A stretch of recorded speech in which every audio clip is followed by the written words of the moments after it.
So, welcome to Frivolous Gravitas. This week we will be talking about activism. Frivolous activism. We will be looking at this in kind of a sequel sort of thing to our previous previous episode on extremism and what extremist thought is. Go check it out, subscribe, you'll get to listen to us more easily, I guess. So to move forward, activism is defined here as the policy or action using vigorous campaigning to bring about political or social change. Or another one consists of efforts to promote, impede, direct, or intervene in social, political, economic, or environmental reform with the desire to make changes in society to a perceived or greater good. So looking at these, you can see that the general themes are you are going out, you want to change, and you see a problem and you want to change. So I think the good way to start this would be to ask Kris what you think activism is, because we use this word a lot, and I don't think it means what we think it means, because we see activism being pushed in, pre-secondary school, post-secondary school is an activism. Everything has some sort of activism thing. My wife's pharmacy had an activism class where they learned activism in class when what all it was doing their job. But they call it activism because the kids like it. But what we're going to do today is get to the root of what activism is and how we can properly use it, harness it, which we will looking to be doing a following up on the practical aspects of activism, such as protesting, aid concerts, whatever, you have it. But today we're going to be talking about the Kris's conception, the ism, as we go. So yes, you must be chomping at the bit by now, so I'll let you start. Thanks for broadcasting my ADD. A 1-minute intro. Yeah, I'm. Meanwhile, my ADD's going. It's like talk about this. So yeah.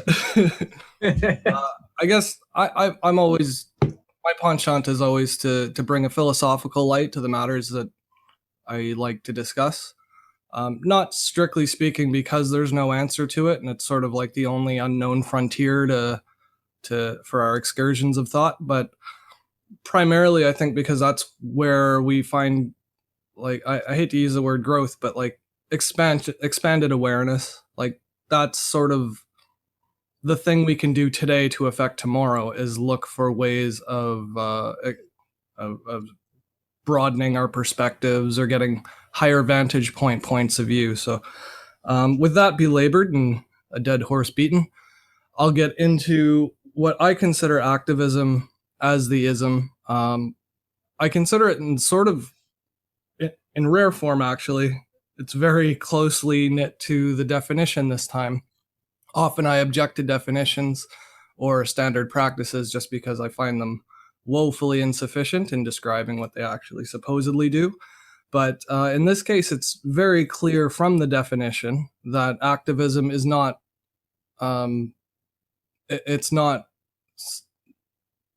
not siloed into one particular mean or mode or medium of activism. It's not just protesting, and it's not just being loud and outspoken or chastising people we disagree with or anything like that. So there's a whole range of things to get into. Those are the practical aspects of it. So I think we hit the practical once you come up with it. But before you do that, you have to, the individual comes up to something that they want. Now, if it's something that they can get, like say a job or something, then they will work towards that. So, but if it's something they can't get, because, it's like, I want a job. Well, you're 6. Go to school. It's like, oh, I'm gonna protest this, and then everyone's like, oh. But then, I guess what I'm getting at though, it's the approach, right? Like activism itself is the approach. It's all mediums and all messages and all expressions that lend to that. Right. And what I'm trying to do is find where the activism starts, and it starts with a need or a want that, if unfulfilled, or it constitutes I don't even want to use this word, but some sort of injustice or some disparity that, and by injustice, I mean a thing that shouldn't be or could be remedied. So go back to something like, something as simple as like, there's no jobs in this municipality. Well, what can we do? Well, we can start a business. Oh, but then the municipality is saying, no, you're not allowed to do that. So there's something that needs to be remedied there, the want. And so you move into the phase of creating it. So I think it starts with that need or that want. I think crucially though with that is that need or that want needs to be well-founded. And I think that's what I sort of wanted to get at with today's episode. Yes. Is like finding well-founded needs, analyzing best approaches or forms of activism to reach those needs. And the end goal is to affect change, which is explicitly underwritten in the prescribed by the definition of terms itself. So when we're engaging in activism, regardless of how we go about it, the whole point and purpose and function to it is supposed to be to make a change for a dysfunction or a deficit or, as you said, a disparity with the status quo. So you're not doing activism, for lack of a better word. You're not being active or politically outspoken in any way, shape, or form if you're just doing it for the sake of self-gratification, or if you're just doing it to advance personal gain or well-being, because that's not the point, because social gain is not the same as personal gain. What we need to do through activism is realize that social gain is our personal gain. So even though I'm not a Black woman, I want to support the rights of Black women because I want to live in a society where Black women are treated equally, because that's a better world to live in for me as well, even if I'm not a Black female.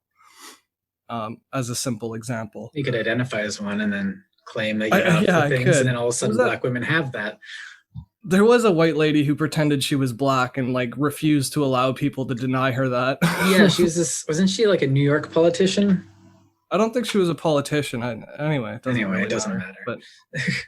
But activism extends to a whole wide range of things, and I'm hoping that we can just we can sort of tip off the tops of a whole bunch of them to get the ball rolling, just so that we know. So like the obvious forms of activism are like protests, right? But there's also journalistic activism, where we deplore publicly in pieces of journalism, which are supposed to be bipartisan and, just reporting news, not creating news. They'll often like chastise or denigrate even some groups like white supremacists or whatever. And that's not the point. We should be in a society where white supremacy is so obviously wrong that we can allow white supremacist activists so that we can talk to them. Yes. That should be our motivation. Well, that goes back to the idea that free speech allows bad ideas to die. So I'm sure there's tons of quotes you can find about that, but we do need to talk. There are things that society needs to talk about. And I think you're highlighting this well by saying that we bring these conversations to the table and raise awareness through activism. Now, that that phrase in itself has become completely cliche, thanks to every health society out there, like Cancer Society, we're raising awareness of cancer. Everybody knows about cancer. Yeah. We're raising awareness about racism. It's like we already knew about racism. We're raising awareness that people are against racism. Yeah, we don't like those people anyways. So like, And they don't have a scientific leg to stand on. They have zero legal standing to suggest that somebody is genetically superior or inferior, because as a species, we're still evolving. That's just not possible to be known. Yeah. I mean, it might be known one day, but we couldn't possibly know that to be true today, physically. Well, there's probably races that have yet to be born. I don't know, science fiction like The Expanse, which shows that these people beyond Mars, they live in the asteroid belt, and because of zero gravity or stuff, they garner different characteristics, and they have this patois or melange of languages, and they have their own culture now. So they're this the Bautas. Yeah, the Bautas. Yeah, or even if you go into the Red Mars trilogy, the Martians start exhibiting different characters, and you get different breeds. But again, we're all just people. Now that's just us, I guess, virtue signaling, because we're not here to be like racism is bad. We're here to examine the methods people use to say these things and the action itself. So I think to organize this a bit, I'll just start off by saying that we will be doing a larger session on protesting itself, so public demonstration. So we're going to leave that for another day because it's such a big one. It's close to both of our hearts, and we have too much to say. Yeah. Now, that being said, you can't really do a protest, and I'm saying this, I guess, to anyone who's listening that is thinking of doing a protest. You can't do a single siloed protest. It's stupid, no one cares, and it's easy to ignore. So that's all I do. So there's a few silos that we can get into, such as environmental, economic, legal, as well as economic being disparities in economics, or why don't we have jobs? This can also come out in strikes. Environmental, which would be obvious. Judicial, so justice for this person, justice for that person. But it also comes out in other things. So you have activism on the internet, you have literature, music, which I think we can put together because they're both art, and also art. Like paintings and stuff like that, murals, graffiti. Okay, well, let me just start then by going over like the purpose of activism, getting back to that. Like the purpose of it being not just to raise awareness, for example, but to actually do something about it. Like the reason we want awareness to be raised is because people are behaving or acting in a way that precludes them to not being aware of something that's important. So for instance, if my house is on fire and I run out to the middle of the street because I don't have a phone or a bucket of water, and I start screaming, "Help, help, my house is on fire," the point of me yelling that is partially to let my neighbors know that my house is on fire, but there is a way bigger, important reason for me to be screaming, "Help, help, my house is on fire." It's not just to let them know about it. It's so that one of them might call a fire department for me. So the point of raising awareness is often lost through all of these mediums in the outcome. They completely forget through nearsightedness that there's a purpose to being aware of something, and that purpose is to do it. So, I mean, we're going to get deeper into protests and stuff later on, but another good example of it would be through literature. Like when George Orwell wrote 1984, he was making a very strong public statement roundaboutly. Well, it's subtle, but not subtle. It's subtle in the sense that it was written in a fictional story, but it's not subtle in the sense that now that everybody's read it and everybody's dissected it, we all know what he was actually communicating, right? Yeah. Also, so I think a big part of our discussion today might be through awareness and the superficiality behind the way we go about raising awareness today, whether that's in politics, looking for sound bites, or it's in music, just making random Trump statements to sound political, or, you know what I mean? Like, it sort of covers a whole wide gamut of different perspectives and approaches. Yeah, I'd also like to get into how it's almost being treated as a social badge. You have social capital now for engaging in activism. I'm an activist. I'm helping these people. Give me, like, it's almost self-serving now, which which irks me. And you get people and they clap each other on the back going, we're helping people. You know, it's like, yeah, but you are all in a doctorate program in a first world country, talking about how you've helped each other get past racism because one person in your group is of a different race. And no. Right. Like, it's very cold comfort to somebody who's poor to tell others about poverty and do nothing. You know what I mean? Like, it means absolutely nothing to a hungry person who can't find food that other people are aware of them being hungry and still doing nothing about it. Yeah. Having been... So a lot of that culture capital gets passed around and, you know, charged on other people like it's just free credit. But yeah.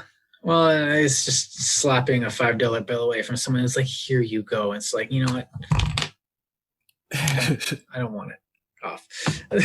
And so, so another example of this that might be a little bit near and dear to your heart might be like universities banning speeches because they refuse to tolerate opposing ideas.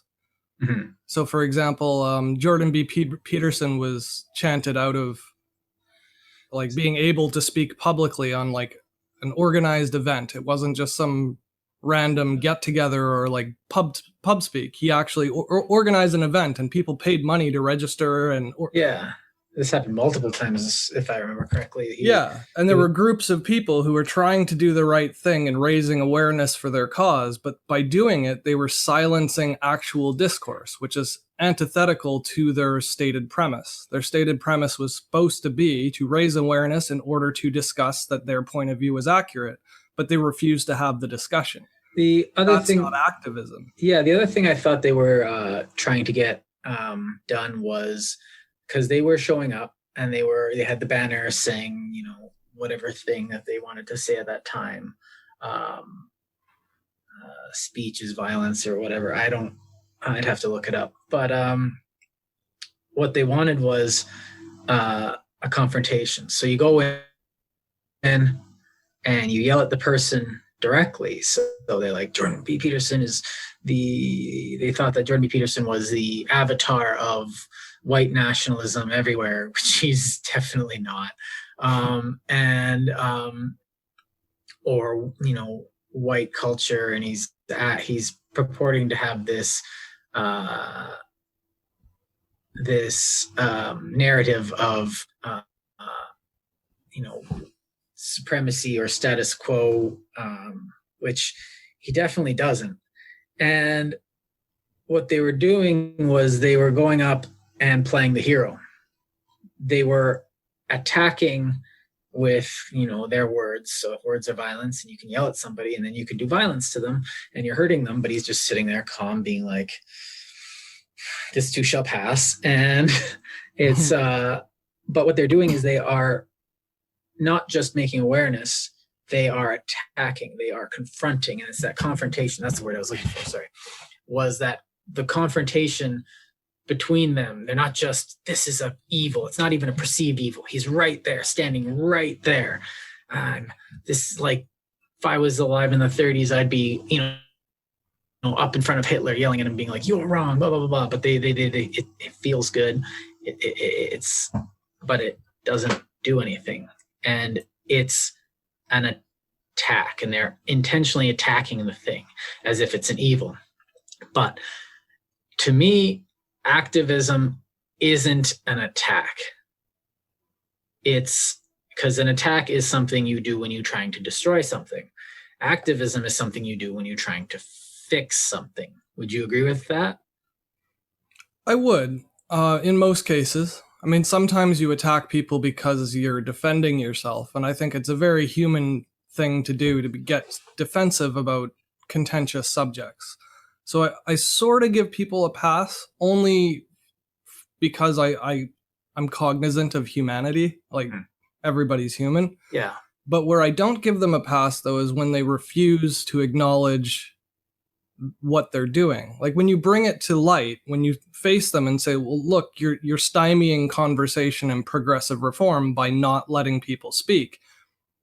The refusal to act or to self-analyze or to accept that it might be possible that they're being extreme in their points of view or in their conduct, I think that to me is something that we as humans are perfectly capable of doing. The reason why we follow religions and we have extremisms and stuff is because as creatures, we're very, like being aware of our own mortality, that, goddamn, sentience. We are sentient beings. Yes. Sorry. No, it's my bad. But as sentient beings, that also is a very human characteristic, to be able to self-analyze things and review abstract natures of concepts and to compare and contrast, to seek out knowledge with curiosity. Those are all human conditions too. Mm-hmm. So when somebody brings to you point blank and says, hey, look, I get what you're saying, but the way you're going about it isn't productive. If they're not willing to analyze themselves honestly, then I'm not going to give them credit for having the human propensity for self-defense. Right. You know what I mean? Yeah. So like, I'll give somebody the okay to defend their position with an attack accidentally, but not intentionally. Mm-hmm. So if I think this does get into what we were talking about yesterday, because we were not yesterday, last week. These weeks are getting really short.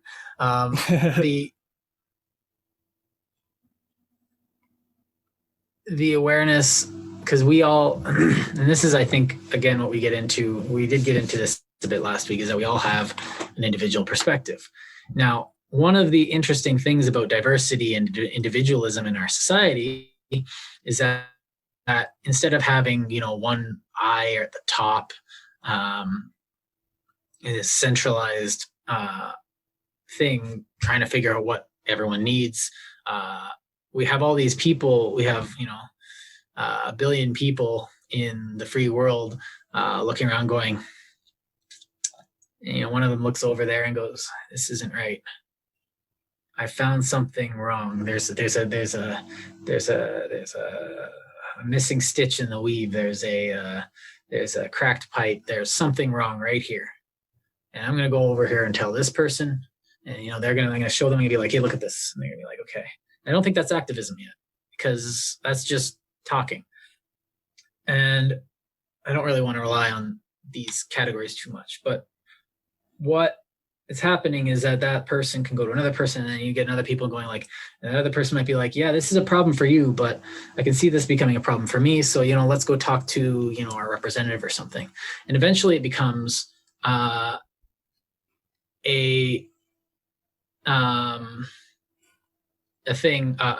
problem that can be discussed on the public market. And then once that happens, a public forum of ideas, you have this marketplace of ideas, I guess. And then it becomes part of the queue, because we have millions and millions and millions and millions, hundreds of millions of people all finding little errors. And not all of them are right. So you put them in and they're discussed in queue. Now, to get something done isn't easy.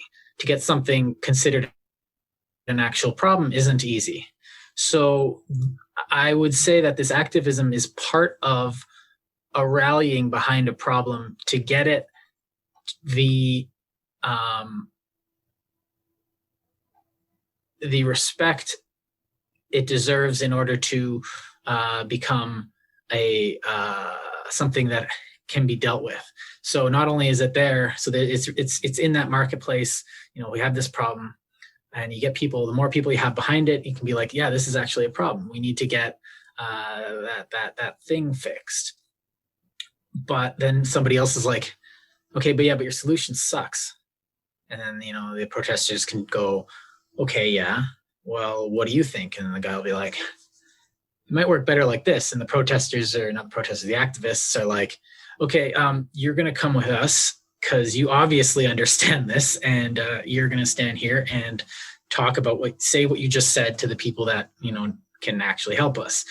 So now you have a stronger activist group. You have a solution, you have an idea of the problem, and then, you go a little higher, and some guy's like, okay, I can help you, but why should I do this rather than this other thing? And then, the activists look over at the other problem. They're like, oh, that is an actual problem too.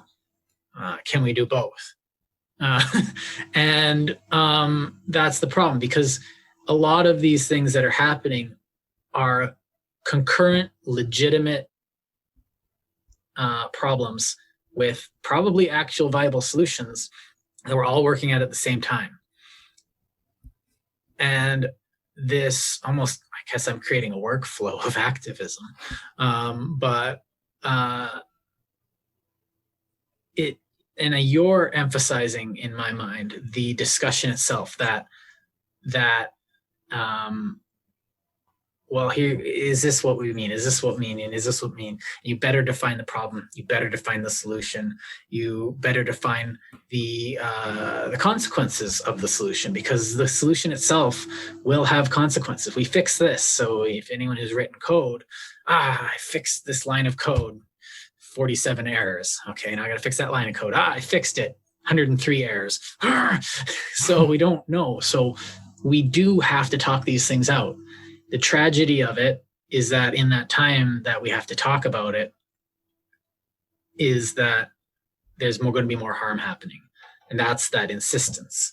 And the double tragedy of it is that very few things are cut and dry.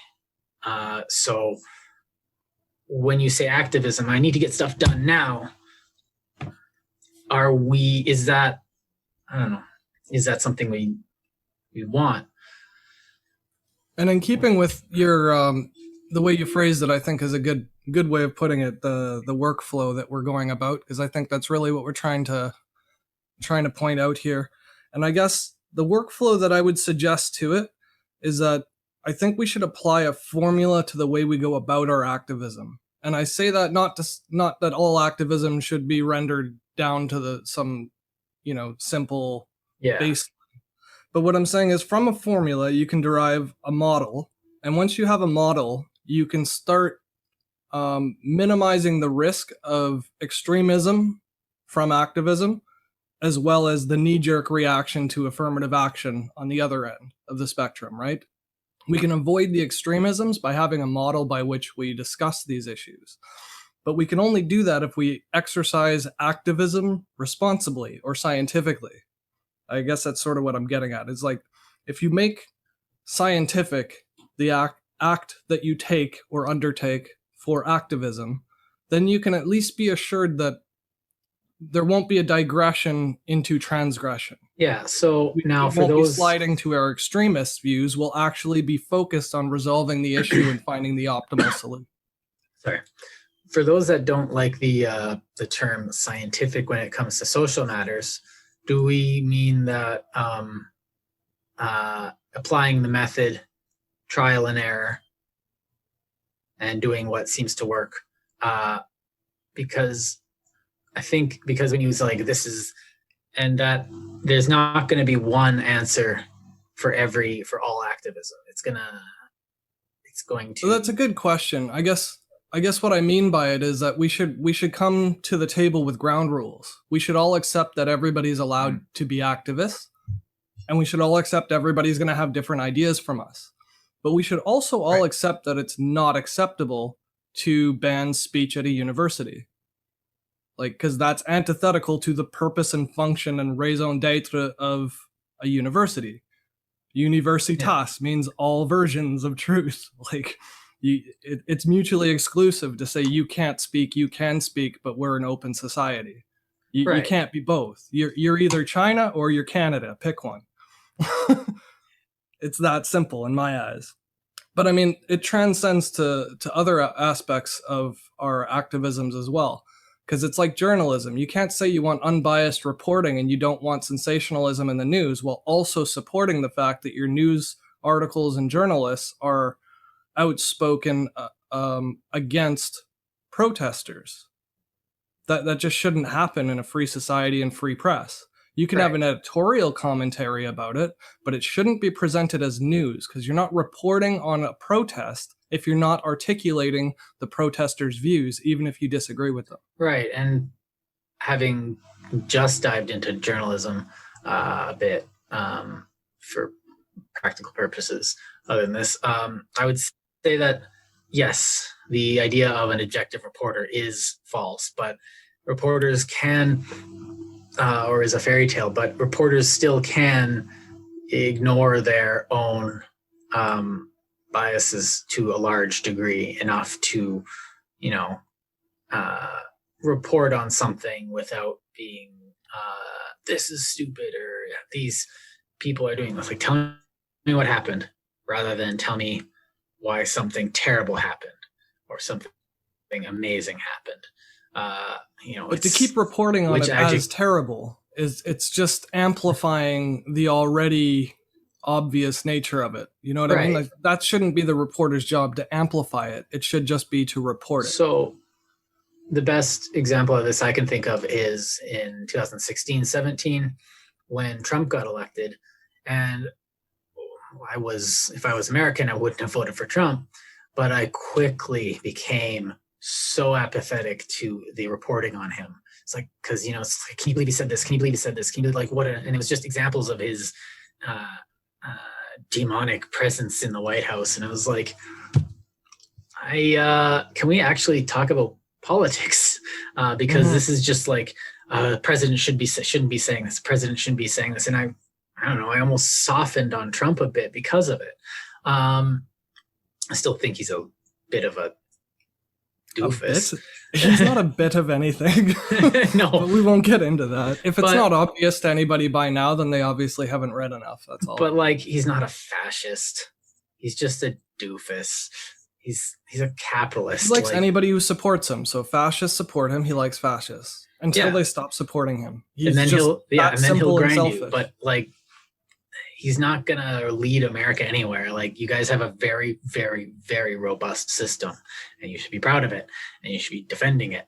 But that's a subject for another debate, I think. Yeah, I would contest that vehemently.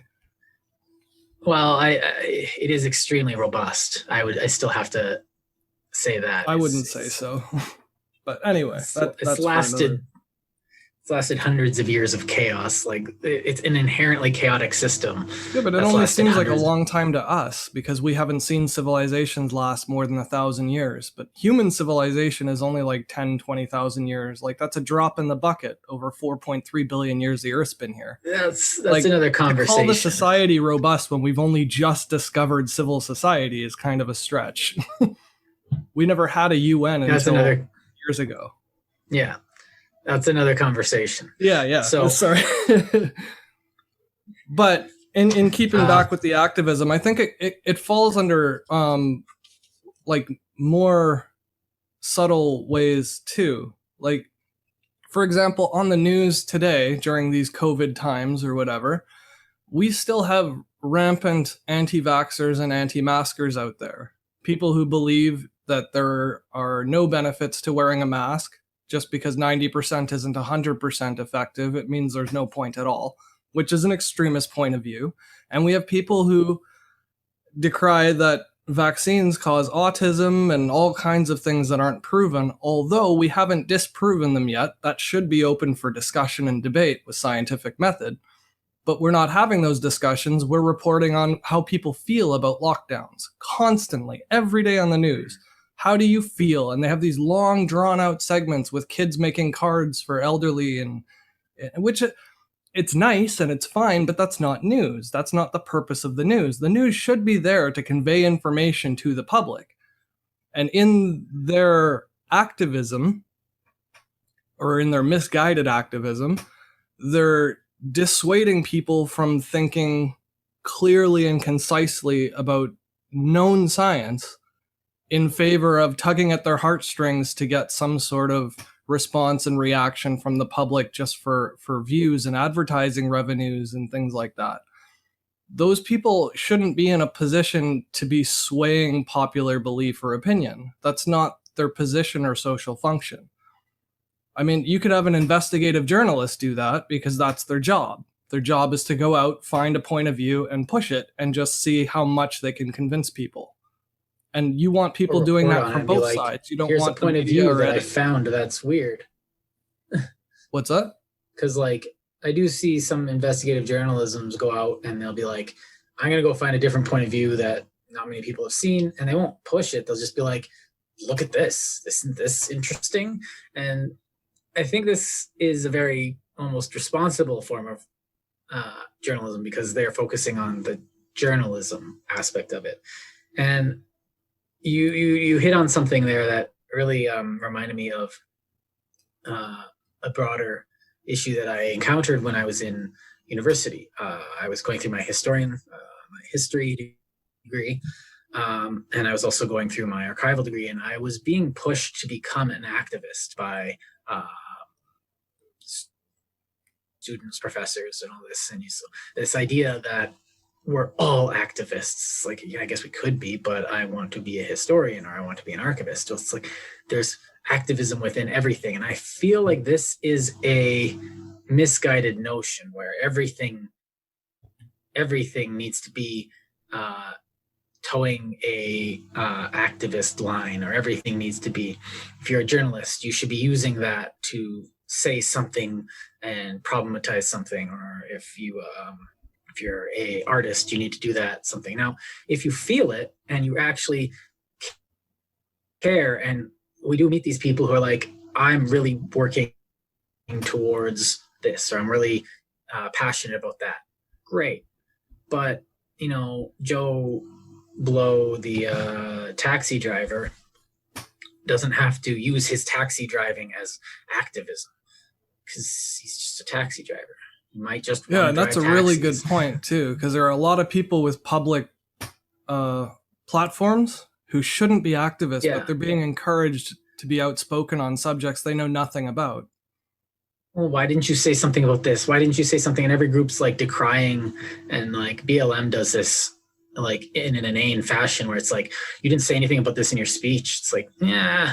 Or if you say something, if you say the words, if you say the word matters or something, it's just like, yeah, but you didn't say Black Lives Matter. It's just like, no, he was talking about local playground funding. Like, yeah, go away. But it's like they do it so much with like musicians and actors, and they expect them all to use this but if you don't feel it or know about it or care about it, you shouldn't be pushing somebody else just because you're told that it's the right thing to do. Like to have Kanye West start supporting Trump because he knows nothing about politics, him backpedaling a couple months later and saying he hates Trump after he finally discovered what Trump's like, or Eminem like shaking Trump's hand and agreeing with, and then realizing later that, he said a whole bunch of bigoted things, and Eminem is very, very much against racism, being raised in a black neighborhood, kind of go figure. But to encourage people who don't know just to use their platform to help people to raise awareness for the sake of raising awareness, it actually defeats its own purpose, because you lose credibility when you have to backpedal, then you've already lost your point, right? As soon as you say like, my thesis is wrong, but trust my thesis, my new thesis is right. Like you've kind of lost the crowd. Yeah. And if you address it, like if you say, wow, I was very wrong before, and you address it and you say, okay, here's what I said before, and you compare and contrast and do a whole thing and say, this is what we knew then, this is what we know now. You're almost asking for forgiveness, but at the same time, the people behind these, there's like these calling out of, it's like, oh, you're on the other side, how dare you, blah blah blah, you're on the other, you should be doing this, you should be doing this. The ones that are like yelling rabidly to get people, I think they know that what they're doing is inherently chaotic, and that they're just trying to shake it up. And I think that's the other type of activism itself, is that non-directed, chaotic activism.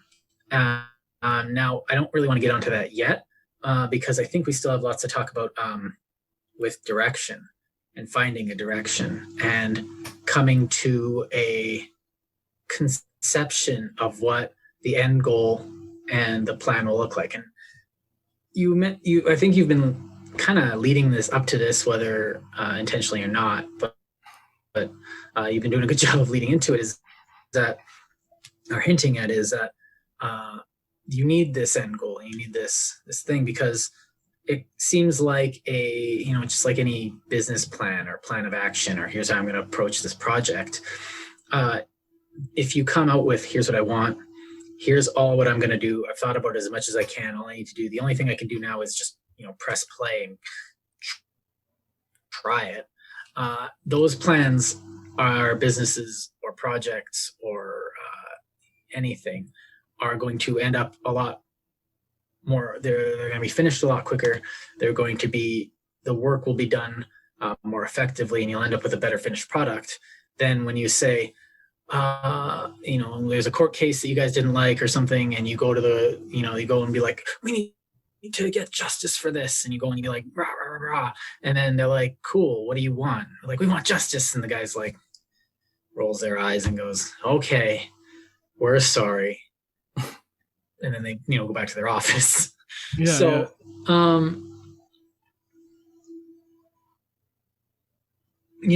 think direction is key. Plan. Direction is key, and it's key for anything. Like the thing that makes an expert different from a novice is the fact that they move more purposefully. They swing a hammer more purposefully. You know what I mean? Like the mechanic screws a bolt tightly more purposefully than somebody who's just testing every bolt randomly and seeing if it makes a difference. Yeah. You can plug all the computer parts into your computer you want, but if you don't set it up properly, it's just sitting idle most of the time. Like, so that's what I meant by like the scientific method, is having a prescribed format for designing and pushing, or not pushing, I'd rather say promoting a policy position or an awareness campaign or something like that. Instead of scientific, what if we use the word professional method? Because it is scientific. I wouldn't want to exclude people who aren't professional scholars. That's but all. You are going to know. So you have a thought out method that gets results, or at least tries to get results in a way.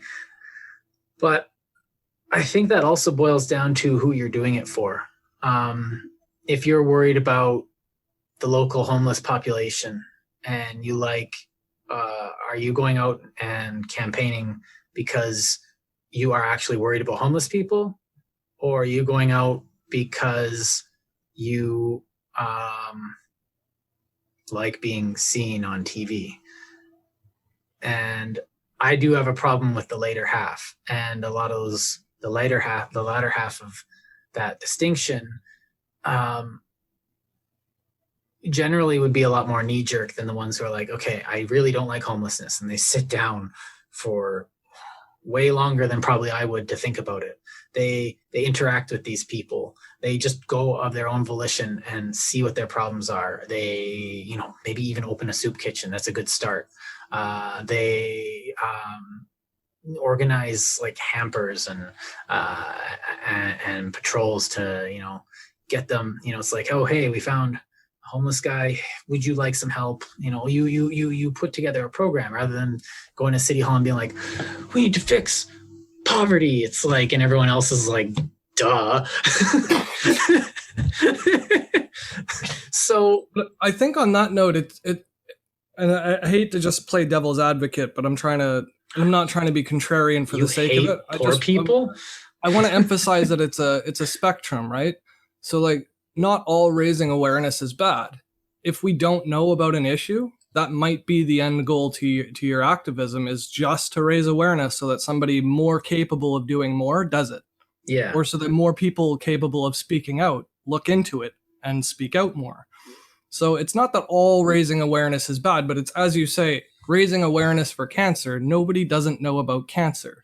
Right. Raising awareness about the harms of smoking. Nobody doesn't know that smoking is harmful, or that drugs are dangerous, or that alcohol impairs driving. Like, these are things we know of already. So spending hundreds of thousands on ad campaigns for drunk driving, it kind of hits a roadblock, pardon the pun. Well, and if you're passed out from drunk driving, you're not going to see the commercial. But well, the other thing is that, like, it's become so cliche, and like I'm kind of bitter about it myself because I'm just so sick of all the cliches. But if you are actually care about this stuff, and you're like, here's a problem, and you're just like, oh wow, nobody knows about this. I actually do need to raise awareness. That is the thing, but that's only step one. What happens after people are aware of it? And it's the simplest, easiest step. Like, don't pat yourself on the back for screaming about a problem. Any idiot can say, hey, the dam's leaking. Like, everyone can do that. Meanwhile, the engineers are like, yeah, we know. We're trying to fix it. Truck is full of cement. I'm just going to keep yelling. Yeah. I'm good here. But like, they do that with things like, okay, for a good example of raising awareness for cancer, Movember, right? You grow a mustache, and it's promoting the raising the awareness of prostate cancer, which is only applies to men, but males, not gender men, but males. But the point of it is, a lot of people don't know that how prevalent prostate cancer is, and it's one of the leading cancers that cause death. And it can be prevented if caught early. So if more people knew about it and more people got screened, then more people would be spared prostate cancer related death. So that's a point. Same with breast cancer. Getting mammograms is uncomfortable and people don't want to do it, but raising awareness to show you how lethal breast cancer is and how treatable it is if caught early. A lot of those cancer in that. What's up? A lot of those mammogram commercials ended up getting past awareness, and it's like, breast cancer is a problem. Here's how you find it, and then you just like check for lumps. Go get a mammogram today. It's like, that's not even awareness at this point. This is like they're coming up with an action plan. Problem. That's good. Solution. Yeah. Go do it now. And if now that we've made you aware, if you don't do it, it's on you. So if that commercial then was funded by people going house to house, raising awareness and collecting donations, that small contribution that all of those people make as activists, I think is very, very beneficial to society as a whole. Right. Now, but on the flip side, raising awareness for cancer in general, as if they're going to find a cure by simply throwing money at the problem. Yeah. You know, that's another story, because nobody doesn't know somebody, sorry for the double negative, but who's died by cancer. That's like the leading cause of death in the world. Right. And the reason that we say, and I think, just throw more money at it. Now, the thing is that if you throw more money at it, you can be more wasteful. And that's why that works more, because you can just, you're spamming it. You're essentially taking a shotgun approach to the problem and hoping you hit the bullseye. It's like, because it's a lot harder to study genetics and stuff and like learn how to cure cancer. It's a lot harder to learn how to cure cancer than it is to just tell people about it. Well, which is why we force people to write out grant proposals for funding, because we have to prove that this is going to be of something. You're not just shooting in the dark. You're not just going to be one of those, wasted things. And I think that you can make awareness, but you have to be like, breast cancer is something that is objectively not good. And it's something that we know exists. It's not fake.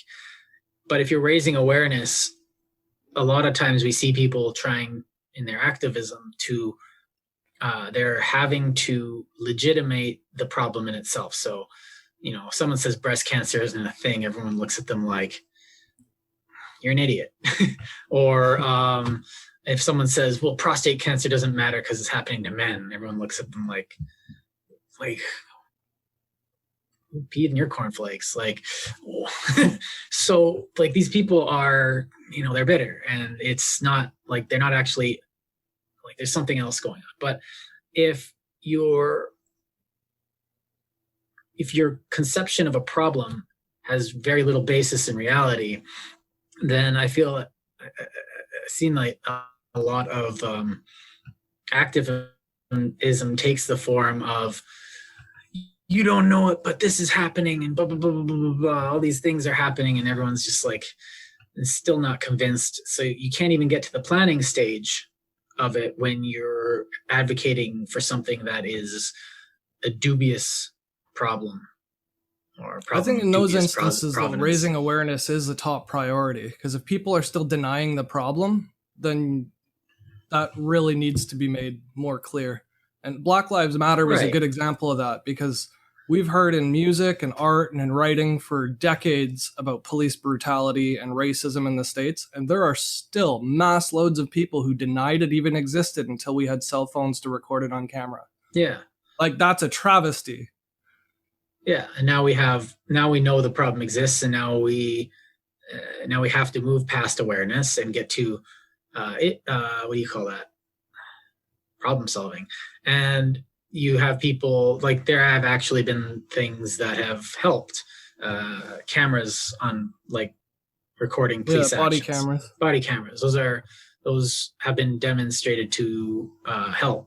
And you hear people saying, well, what we need is better police training and more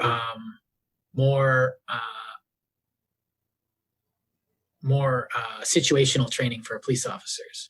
And then you have people saying, no, what we need is no more police. What we need is like, okay. But that's a long process, because criminality has never been a simple topic in any civilization. Like Nebuchadnezzar with his eye for an eye, it's like didn't work, but it's a good start, is kind of how we see it as a civilization. And I think all the moving parts are what complicate it too. Like, having a whole bunch of minorities in prison, for example, isn't just a problem of not having enough Black people in Congress or enough Black people on the bench. Right. The problem is systemic in the sense that it's the system that entirely, the whole structure of the system, that is an error. And like with Black Lives Matter and having a whole population that disbelieves that there's even a police brutality problem, even though they have perfect data on incarceration rates, prison sentences, offenses that are not charged and are charged depending on skin color. Like, the time of day that somebody gets a hearing before a judge changes the severity of their sentencing. Right before lunch, judges hand out harsher sentences than after lunch, for example. Like, these are things that we should be able to analyze scientifically and agree upon facts, even if we have disagreements on how pervasive the problem is. We should all be able to acknowledge a problem when it's point blank in our face and presented to us. But so many people didn't. Even the NFL didn't. Publicly, they were denouncing Colin Kaepernick for kneeling during the national anthem in support of Black Lives Matter. And like, I mean, if you want to take more pop culture references, then there's Straight Outta Compton. I mean, I was listening to NWA back in the day, but like, some people didn't know that rappers were talking about police brutality for the last like 30 years. Yeah. Well, surprise, all of these people knew about it. All of these, young disenfranchised men who are committing crimes because they don't believe they have an out in society, because everywhere they look from different angles, they're being shite on. I mean, to not acknowledge the systemic nature of the problem requires more awareness being raised. But I don't think not presenting people with solutions or data is ever going to convince anyone who's not willing to listen anyway. It's like those people who are trying to disrupt the rallies at the university just by being disruptive and calling themselves activism. When you've got news reports and like professional organizations with millions of viewers worldwide telling people that it's no big deal and that people are just, oh, he's just trying to play the victim or something. Right. It reinforces the negativity in the system that the awareness is trying to point out. And Right. it's like people are so blind they can't see the forest for the trees because they trust the people reporting on it. So denying the spectrum, I think, is just as pernicious. Like, it's just as extreme to deny the fact that there are ranges to everything, because it polarizes people. Yeah, I think on those polar ends, we get those people who no longer want change or reform or any whatever word you want to use on that day, or you want to even if it's something like, the bridge into town collapsed. Well, we need to get funding to do it. We have a plan, but we need money. So you need to raise awareness, and you have to tell everybody, here's the data for what kind of bridge we need, and all the specs, blah, blah, blah. Here's how much it's going to cost. And they say, well, what about half the price? And they're like, no, okay, we need to go protest that we want the full bridge. We want the same or more amount of lanes into the town that we had before. It needs to be able to hold a semi, or at least two semis, and they're passing each other, or something more than that. And I feel like that's reasonable approach to it, even though it's any discussion of such sort it's going to ruffle feathers, and any argument isn't going to be comfortable. And that's kind of the point, is that you want to have that conversation. And if someone comes to the table and they have terrible data and this and that, and the other side says, okay, I agree there's a problem, but your data is terrible, so there's nothing I can do with your proposal. And that person, though, is even trying, and the truth has shone through the light of whatever. And then I think I want to come to those forces of chaos that end up on both sides of any debate that just want to see everything burn it down and start again. And they, I believe we could also call these people trolls, where they'll do something just to get the reaction that they want. People going, oh, that's terrible, why would somebody do that? And they don't even understand us, but then they just go and they create chaos, and they just create that uncomfortable because they think that, or on whatever side, that whatever is established is can't be worked with, or it just needs to be brought down for whatever reason. And I'm seeing this a lot recently on both sides. On one side, it's historically obvious, where you see the just kill all this or kill all that group of people. I don't even want to say it. It's so disgusting. And society would be better if, this group didn't exist. So let's just go get rid of them. And you get lynch mobs out of that. You get this and that. And they rile the other side up with insults and pejoratives that I will not repeat because I just don't want to say them. And it gets the other side to act irrationally. So, you say something that's obviously hyperbolic, and the other side goes, blah, blah, blah, and then they act equally hyperbolic in response. So you say something stupid, and the other side says something stupid, and then you mock that response, and then they get even stupider, and then you force the other side into taking an extreme position, which you can step back and point to, saying, there's the inherent extremist on their side. We need to get rid of them and see the system's corrupt, or this is bad, or all this group is inferior, so we should just get rid of them. And I'm seeing this on every side, and this does come out of activist tactics. You need to raise awareness of the inherent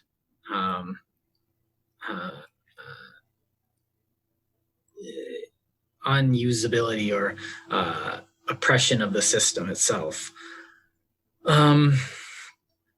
And I think that's the difference between trying to rile like revolt versus reform.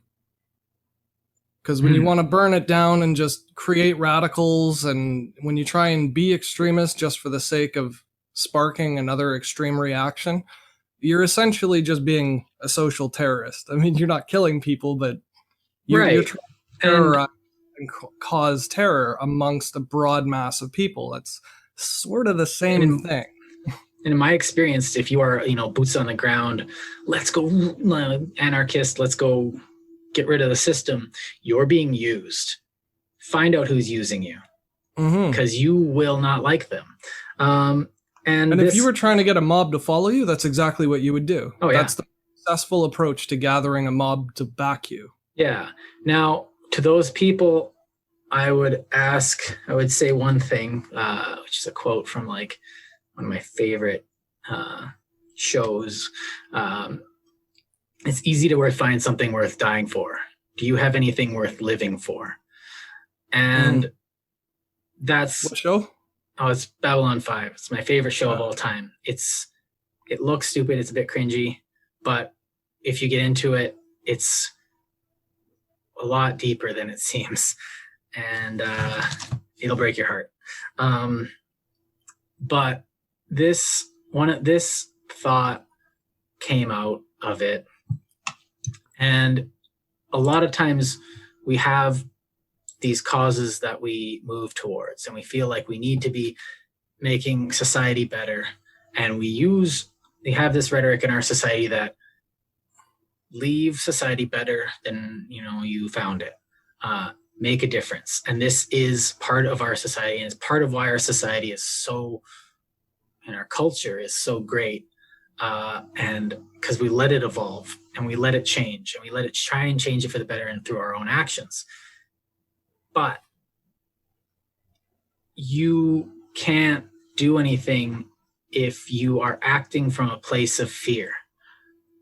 And, you martyr yourself on the altar of some manifest justice that you've created, and the individual doesn't matter. But no, you do matter, and you have to think through what you're doing.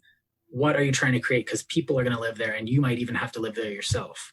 And so that's why I come to, do you have anything worth living for? And if you don't, well, it just shows me where you're coming from.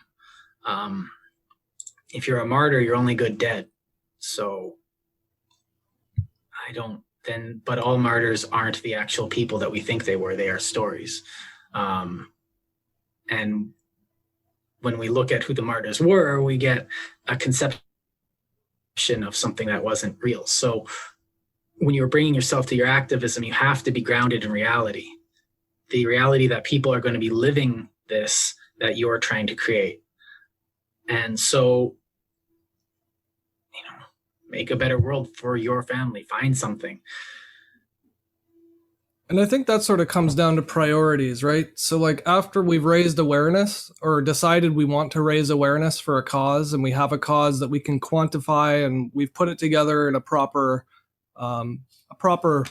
format so that we can articulate it to a broader number of people in order to garner the support we need to affect the change we want to see happen. Mm-hmm. We really need to then take a step back and look at the entire problem or issue that we're looking at and say, is this the most pertinent issue of our time right now? Is this our priority? And what I sort of want to get to with that, just briefly, is what's commonly referred to as the Palestinian problem, which I don't like the term because it assumes that the Palestinians are the problem, and it's really not the case. But whichever side of the Israeli-Palestinian conflict you subscribe to, it is undeniably one of the greatest humanitarian crises of our era. Crises. And we, in our efforts to not be labeled bigots and to not be warmongers, and in our efforts to not pick sides or influence countries outside of our own, even though we constantly do it with other countries, we've stepped back and let the problem persist and fester for decades. And this is people suffering on a daily basis. And we're refusing to deal with that while fighting for our rights to not wear a mask during a pandemic, for example. Or we're ignoring Black Lives Matters and police brutality and undertrained or insufficiently trained police forces and law enforcement. Or we're supporting judicial systems, or we're contributing to campaigns and party politics, knowing these things are destroying the country and the world. But what we're choosing to defend are like archaeological rights against mining companies, or, you know, a pipeline, which is a fair thing to protest, a pipeline. But when you actually look at how much oil you burn driving oil across the country, and how much oil you burn shipping it through a pipeline, I mean, the obvious solution would just be like, well, how about we build this pipeline with so many redundant fail-safes that it's super expensive, but at least in the long run, it's better for everybody. Like, having a discussion with an apt solution, and having those discussions based on their priority of like what we value as a society. Like, if we value human lives, then the Palestinian problem should be a very direct problem. We certainly shouldn't be giving and selling weapons and offering donations to the oppressing regime. And if we're going to say that we step out of other countries' politics, we certainly shouldn't be sponsoring coups with taxpayer money, or enabling the CIA to lose over $1 trillion while saying we can't afford to feed homeless people. Like, that kind of thing should really put side by side to compare and contrast priorities. Now, what happened in Iran and those other countries that the Americans meddled with was regrettable. Anyway, that's just kind of me saying I don't want to talk about the coups in length, but I do like them as an example, because you can't really protest one coup. Like, you shouldn't have done that, and it's like, it happened. What are you going to do? Well, what you can protest is I guess this goes back to picking your targets, is making it so that the CIA doesn't really have the ability or power to do that. Or if they want to do that, they have to come to the people and say, here's what we want to do. This guy's insane. So instead of sending all our troops to war, which we really want to do, and get rid of all that stuff and breaking all of their infrastructure, we're just going to get rid of that government. And everyone's like, no. Or everyone's kind of like, actually, yeah. But can we also invest in their infrastructure and send them like aid money and stuff to help them with the rebuild? It's like, oh, wait, this sounds like it might actually be more humanitarian, rather than sending in the Iraqi Expeditionary Force or something. Or even better, sponsor some but education. It's still right. We accidentally built a bunch of schools in your country. I'm sorry. Yeah. Oh no, how did these books get there? Oh and no. Then when they try and tell us that we're population's inflicting our propaganda on them, they're your teachers. We just built the facility so that kids could go there. Like, or right. give China's a literally doing that internet to access. us right now. What's that? So China's kind of literally doing that to us right now. Oh, America, China's not so bad. Look at how bad your country is. Look, you could have it better. It's like, no. Yeah, that's not the point. You missed the point. There's an overarching the point is priority that. No, I'm saying right. Not you. And the priority. Chinese. Yeah. So the mechanism itself is the thing that you need to protest, not the act. But at some point, and this comes to the Palestinian yeah. So I have 3 things, and I don't really want to get to one of them because I think it's kind of a small thing, and I think it's kind of just me being bitter. It's easy to protest something that's happening on the other side of the world. It's easy to talk about what's happening in, northern India, in Canada, unless you're a family there, and there's lots of Northern Indians in Canada who definitely have an interest in what's going on over there. But for me to be like, oh, what about what happened in India? It's like, and everyone's like, yeah, but what about what's happening in Northern Alberta? Like, or what about the people in the Northwest Territories that are not having or are struggling with, very similar things. And I don't really, and I want to mention it, but I don't really want to get into it because I feel like it's just a so their critique. So I think I'm being a bit petty with this.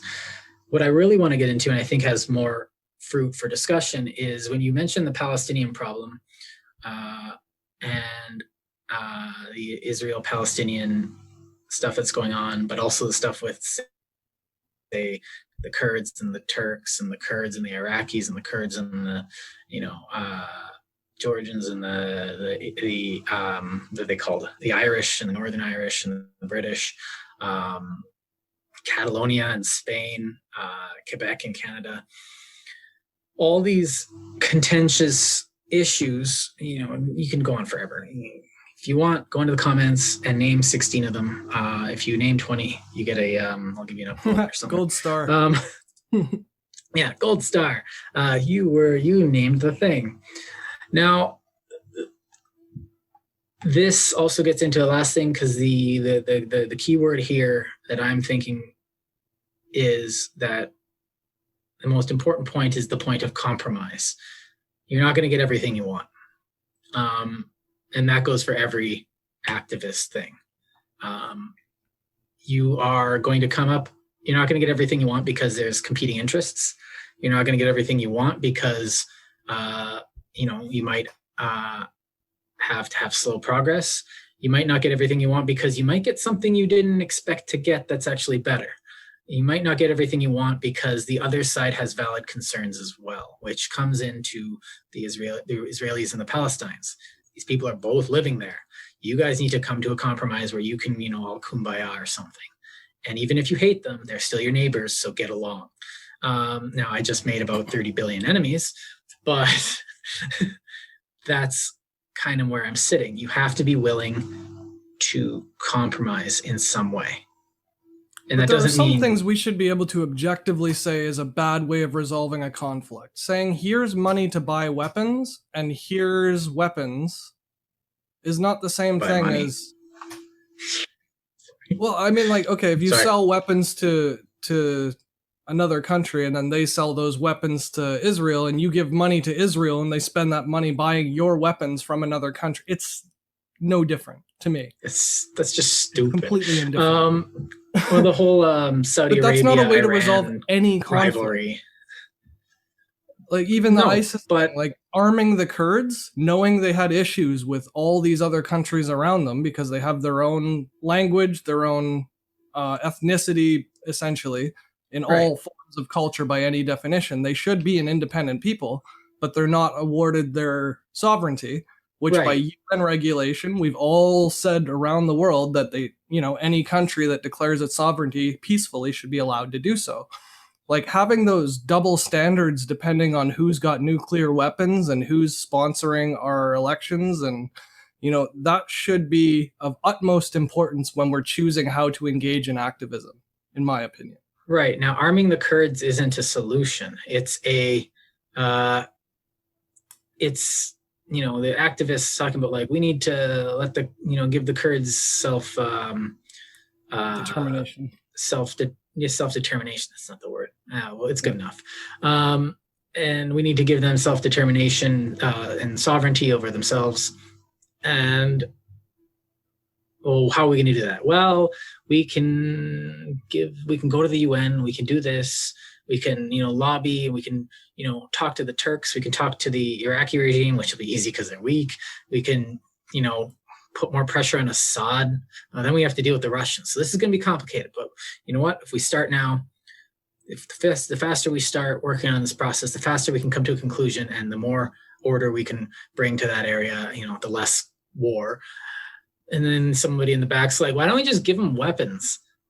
It's just it's not a solution. That is to me, that is failed activism, because you took the easy way out and you didn't actually create anything. So it looks good to give someone weapons. Yeah.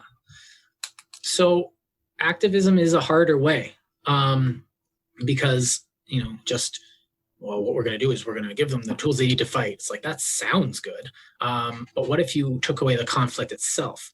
Exactly. And that's where you can put your activism. But the Kurds are too busy fighting everyone on all their borders to come to the table too much. And the Assad regime is not really a regime.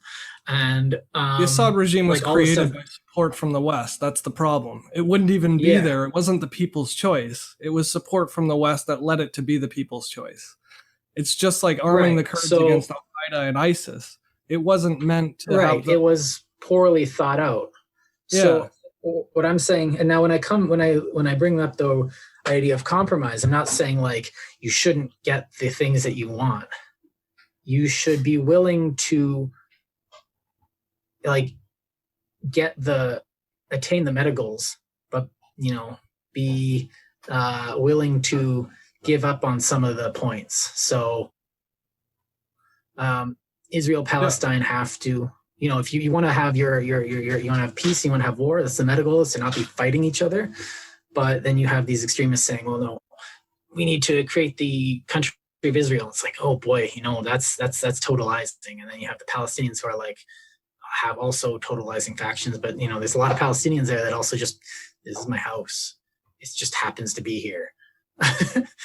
And I was actually trying to supplement what you were saying about compromise, because to me a ceasefire is the epitome of compromise. That should be the one thing we all agree on. I don't want people to die and you don't want people to die.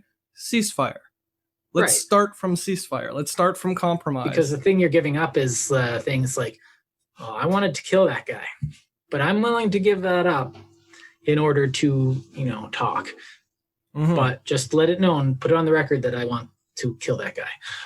Yes. And this parliamentary. Is war. And I think, we're gonna talk.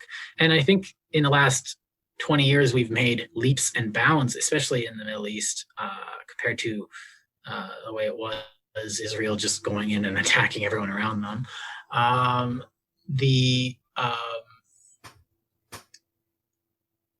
And I think there's hope, and I think there's always going to be hope. Because the moment you lose hope, then then why not just go out in a blaze of glory? And losing hope is ignorance, in my opinion. It sort of dismisses the fact that there was ever a reason for hope, just because they couldn't foresee the future. And today is yesterday's future. So if you don't have hope for tomorrow, then you might as well not be part of the conversation, in my opinion. You're not helping anything. Right. Which is kind of why I am so angered by those chaotic folk who are, it's not hope that they want, it's the chaos, it's the conflict itself. But see, you're reining in that passion, and to sit and talk about it respectfully and peacefully, and to have a conversation about it. You're doing it diplomatically, which I applaud you for. It is hopefully the purpose and function of this channel. Yeah, to help and learn how to talk about shit. Yeah, and I'm we've talked about the fact that I own firearms and stuff like that, and it's like, oh, these are weapons and stuff like that. It's like, well, yes, but words are more effective in the long run than anything else, and that is kind of where I will stand on that. The higher path is the path of speaking, and I concur. The fear of sounding like an echo chamber. Well, we do agree on a lot of things, but we do challenge each other. But I guess if you're listening to us and you have something you want to say about this and keep the conversation going, definitely go down and challenge us. If we comment and respond, definitely challenge us. I think we lost a subscriber when we actually responded to them. And I don't know what they wanted, but they didn't respond. So it's all right. It's the internet. Don't take it personally. So. Oh, I'm not. It's just who cares. So I was thinking maybe we could take a break here, and then when we come back, I sort of wanted to get into a little bit of how activism has both positively and negatively affected us over the past 20 or 30 years or so. Just because you did mention there has been a lot of progress, and there's all these humanists out there like Yuval Noah Harari, and we've both read him. So maybe we can talk about after a brief break here, we can go into how it's actually functioned up to today. Yeah, I can go to that. Yeah. All Groovy, right, groovy. we'll be back. See us in part 2. Hasta luego. Where's the off button on this thing?